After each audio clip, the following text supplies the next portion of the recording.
নমস্কার প্রিয় দর্শকবৃন্দ, বাঙালির পেট পুজো চ্যানেলে তোমাদের সবাইকে স্বাগত জানিয়ে আমি কাকলি চলে এসেছি নতুন একটা রেসিপি নিয়ে। এখন শীতকালে পাওয়া যায় প্রচুর সবজি। সেই শীতকালের সবজির 7 রকম সবজি দিয়ে আজকে আমি তোমাদের সামনে একটা দুর্দান্ত রেসিপি শেয়ার করতে চলেছি। এই রেসিপিটা বানানো খুবই সহজ, মুখে দিলেই মিলিয়ে যাবে। আর এই রেসিপিটা একবার দেখলে তোমাদের কিন্তু বানাতে ইচ্ছে করবেই। ছোট থেকে বড় সকলেরই ভীষণ পছন্দের একটা রেসিপি। তাহলে বন্ধুরা আর কথা না বাড়িয়ে চটপট শুরু করে দিই আজকের রেসিপিটা। এবারে কিছু সবজি কেটে নেওয়ার পালা। তার জন্য সব প্রথমে একটা পেঁয়াজ নিয়েছি। পেঁয়াজটাকে খুব ছোট ছোট টুকরো করে কেটে নেব। হ্যাঁ বন্ধুরা, পেঁয়াজটা কাটার আগে অবশ্যই খোসাটা ছাড়িয়ে নিতে হবে।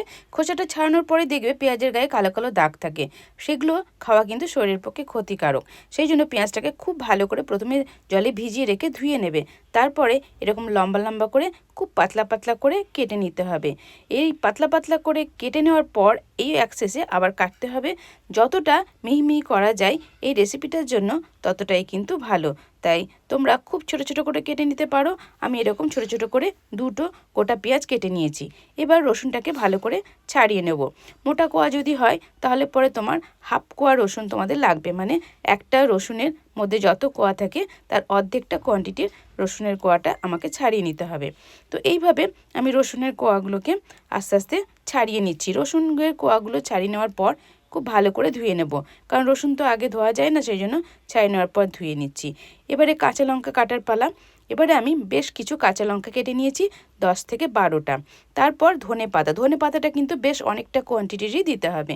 তার জন্য পাতার অংশটা নেব বলে আমি শেকড়ের অংশটা বাদ দিয়ে দিলাম, আর কিছুটা শক্ত ডালের অংশটাও কিন্তু বাদ দিলাম। এবারে পাতার এই অংশটাকে যতটা মিহি করে কাটা যায় সম্ভব হয় সেই মতন করে মিহি মিহি করে, মানে ছোট ছোট টুকরো করে কেটে নিতে হবে। তো সেই মতন করে আমি ধনে পাতাগুলোকেও কেটে রেডি করে নিলাম। এরপরে দেখতে পাচ্ছ ধনে পাতার কোয়ান্টিটিটা বেশ অনেকটা নিয়েছি। সমস্ত সবজিগুলো আমার রেডি করা হয়ে গেছে। আমি এখানে ফুলকপি আর গাজর নিয়েছি। সেই ফুলকপি আর গাজরটা আমি কুঁড়ে নিয়েছি। সেই ভিডিওটা তোমাদের সামনে শেয়ার করতে পারলাম না। আর রয়েছে এখানে 3টে ডিম, আর রয়েছে আটা 1 কাপ আর 1 কাপ ময়দা। প্রথমে আমি একটা বাটি নিয়েছি, তার ভেতরে 1 কাপ ময়দা দিয়ে দিলাম আর দিয়ে দিচ্ছি 1 কাপ আটা। এবার সমস্ত সবজিগুলো দেওয়ার পালা। এখন প্রথমে দিয়ে দিলাম কাঁচা লঙ্কা কুচো, এরপরে দিচ্ছি ফুলকপিগুলোকে গ্রেটারে আমি একটু ভালো করে কুঁড়ে নিয়েছি। মানে এটা করতে গেলে যতটা মিহি করে করা যায় ততটাই ভালো হয় বলেছি। তো পেঁয়াজ দিয়ে দিলাম আর দিয়ে দিলাম তোমার ধনে পাতা, আর এগুলো গাজরটাকেও গ্রেট করে নিয়েছি। এবারে 3টে ডিমকে ফাটিয়ে এর ভেতরে দিয়ে দিলাম। এবারে টমেটোটাকে কুচিয়ে রেখেছি, তখন টমেটোটা আমার কুচিয়ে নেওয়া হয়েছিল না বলে পরে কুচিয়ে নিয়েছি। আর নিয়েছি রসুনটাকে থেতো করে নিয়েছি। চাইলে তোমরা রসুনটাকে কুচি করেও নিতে পারো। এবারে দিয়ে দিলাম স্বাদ মতো নুন আর 1 চামচ চিনি আর একটু হলুদ গুঁড়ো। তারপর এবার একটা বাটিতে 1 কাপ পরিমাণে দই ছিল, সেই দইটাকে খুব ভালো করে ফেটিয়ে এটার ভেতর দিয়ে দিলাম। এবার সমস্ত উপকরণগুলোকে খুব ভালো করে কিন্তু মিশিয়ে নিতে হবে। তাই আমি এইভাবে ভালো করে মিশিয়ে নিচ্ছি। তবে সবজি থেকে একটু জল বেরোয়, সেই জন্য কিছুক্ষণ তোমরা চাইলে সবগুলোকে মিক্সড করে নিয়ে কিছুক্ষণ ঢেকে রাখতে পারো। তো সবজির জলটা বেরিয়ে যাওয়ার পর একটু নরম হয়ে যাবে। আমার হাতে সময় ছিল না, চটপট এই খাবারটা বানাতে হবে বলে আমি সাথে সাথে একটু পাতলা করে গুলে নিয়েছি। তবে এরকম নরম করতে গেলে চাইলে তোমরা একটু দুধ দিয়ে দিতে পারো। আমি দইয়ের জল ছিল সেটা দিয়ে একটু নরম করে নিয়েছি। এদিকে উনানে আমি লোহার চাটু বসিয়ে দিয়েছি, তাতে দিয়ে দিলাম অল্প পরিমাণে হোয়াইট অয়েল। তো সেটাকে ভালো করে মাখিয়ে নিতে হবে তেলটাকে। প্রথমে এইভাবে তোমরা ব্রাশের সাহায্যে বা কন্তির সাহায্যে একটু চাটুতে তেলটা বুলিয়ে নেবে। তারপরে এই চাটুর হিটটা ঠিকঠাক মতন আসার পর এবার আমি এই ব্যাটারটা চামচে করে করে তুলে চাটুর মধ্যে দিয়ে দিলাম। তারপর একটু গোল গোল করে দেবো। দেখতেই পাচ্ছ এইভাবে একটু থিক করেও করতে পারো, এটা পাতলা করেও করতে পারো, যার যেরকম পছন্দ সেই মতন করে ব্যাটার দিয়ে এইভাবে ঘুরিয়ে ঘুরিয়ে দিলাম। তো দেখলে 2 হাতা দিয়েছি, দিয়ে এইভাবে গোল করে দিলাম। তারপরে গ্যাসের ফ্লেমটাকে একদম কমিয়ে দেবো। এই রান্নাটা একদম হাই হিটে করা যাবে না, তাহলে কিন্তু খুব তাড়াতাড়ি এটা পুড়ে যাবে আর শক্ত হয়ে যাবে, নরম তুলতুলে ভাবও কিন্তু হবে না। সেই জন্য গ্যাসের ফ্লেমটাকে কমিয়ে দিয়েছি। আর তোমরা চাইলে ননস্টিক কড়াইতে কিন্তু এটা করে নিতে পারো। ঢাকা দিয়ে রেখে দিলাম 30 সেকেন্ড পর্যন্ত। 30 সেকেন্ড পর যখন খুলে দেখি এটা কিন্তু বেশ টাইট মতন হয়ে গেছে। এখন আস্তে আস্তে খুন্তি দিয়ে তলাটাকে একটু লুজ করে নিয়ে উল্টে দেবো। তো দেখতেই পাচ্ছ কালারটা কত সুন্দর চেঞ্জ হয়ে গেছে। উল্টে দিলাম, তবে এতে কিন্তু বেশি তেল ব্যবহার করারও দরকার পড়ে না। অল্প হালকা ছিটে ছিটে তেল দিয়েই এগুলো তৈরি করা যায়। সেই জন্য এটাকে হেলদি খাবারও বলতে পারো। যারা ডায়েট কন্ট্রোল করছো তারা কিন্তু নির্ভয় এটা খেতেও পারো। আবারও আমি ঢাকা দিয়ে দিয়েছিলাম। পরের পিঠটা করার জন্য।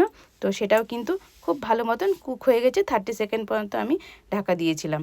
এবারে আস্তে আস্তে এইভাবে খুন্তি দিয়ে চেপে চেপে চেপে চেপে এটা সব দিক যাতে সমান মতনভাবে এটা কমপ্লিট হয়ে যায় ফ্রাই করা, সেই জন্য এইভাবে চেপে চেপে উল্টে পাল্টে এটা কিন্তু কমপ্লিট করে নিচ্ছি।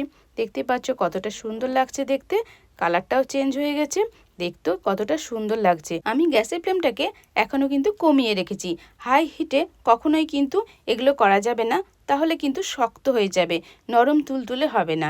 এবারে আমি একটা ডিশে ট্রান্সফার করে দিলাম, আবারও একটা এর উপরে কিন্তু ছেড়ে দেখাচ্ছি। দেখো আমি এখন কিন্তু কোনো রকম তেল ব্যবহার করলাম না, তার উপরে কিন্তু আমি একটা একটা করে দিয়ে দিচ্ছি। তো সেটাও কিন্তু তোমরা বিনা তেলেও কিন্তু এগুলো ভেজে নিতে পারো। হ্যাঁ, যখন ব্যাটারটা দেওয়া হবে তখন এই যে খুন্তির সাহায্যে উঠে উঠে আসছে, এই প্রবলেমটা হয় ঠিকই, কিন্তু খুব সাবধানে আস্তে আস্তে এভাবে লাগিয়ে দেবে, দেখবে ঠিক একদম তাওয়ার সাথে সেটে যাবে। এভাবে ছড়িয়ে দিলাম, ছড়িয়ে দেওয়ার পর সেম প্রসেসে আবারও এটাকে করে নেব। আমি এখন গ্যাসের ফ্লেম তো কমানোই আছে, কখনোই আমি বাড়াইনি। তো লোহা চাটুতে করলে একটাই সুবিধা হয়, পুড়ে যাওয়ার ভয়টাও থাকে না।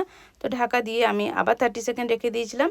তারপরে দেখো পুরো মানে জিনিসটা পরোটাটা একদম টাইট হয়ে গেছে। তারপরে কিন্তু উল্টে দিলাম, উল্টে পাল্টে তোমরা চাইলে যদি মনে করো যে একটু বেশি তেলে ফ্রাই করবে সেটাও কিন্তু করে নিতে পারো।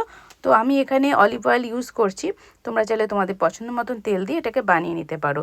তো হালকা তেল দিয়ে আবারও ঢাকা দিয়ে দিলাম, এবারে একদম কমপ্লিট হয়ে গেছে, এটাকেও তুলে নিলাম। তো এইভাবে সমস্ত এই সবজির পরোটাটা আমার একদম কমপ্লিট হয়ে গেল। এখন পরিবেশনের পালা।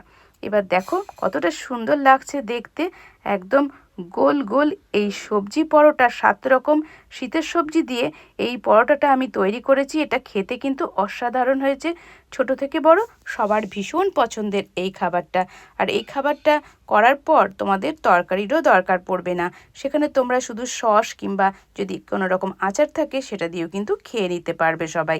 আর এটা কতটা মজার হয়েছে এবং কতটা নরম হয়েছে সেটাও কিন্তু তোমাদের সামনে শেয়ার করছি। তো একটাকে আমি ভালো করে দেখিয়ে দেবো যে কতটা তুলতুলে হয়েছে। দেখো এই যে একটা আমি হাতে নিলাম, হাতের মুঠো করলাম, দেখো পুরোটা আমার হাতের মুঠোর মধ্যে চলে আসলো। আর দেখো বড় ছেড়ে দিলাম, পুরোটা খুলে গেল, এতটা নরম তুলতুলে হয়েছে। এইভাবে 3টে আঙুলেই কিন্তু খুব সুন্দর মতন এটাকে ছিঁড়ে ফেলা গেল। এরপরে এটার সাথে সস লাগিয়ে খাও তো দারুণ লাগবে, দেখতেই পাচ্ছ কতটা নরম হয়েছে। এই দেখো এইভাবে সস দিয়ে আচার দিয়ে খেলে ছোটরাও কিন্তু খুব ভালোবাসবে। দারুণ টেস্টি নরম তুলতুলে এই খাবারটা মুখে দিলেই মিলিয়ে যায়। বাচ্চারা একঘেয়ে টিফিন খেতে খেতে বোর হয়ে যায়, তখন শীতকালে এরকম ধরনের যদি তোমরা টিফিন বানিয়ে দাও দেখবে বাচ্চারাও কিন্তু খুব ভালোবেসে খেয়ে নেবে।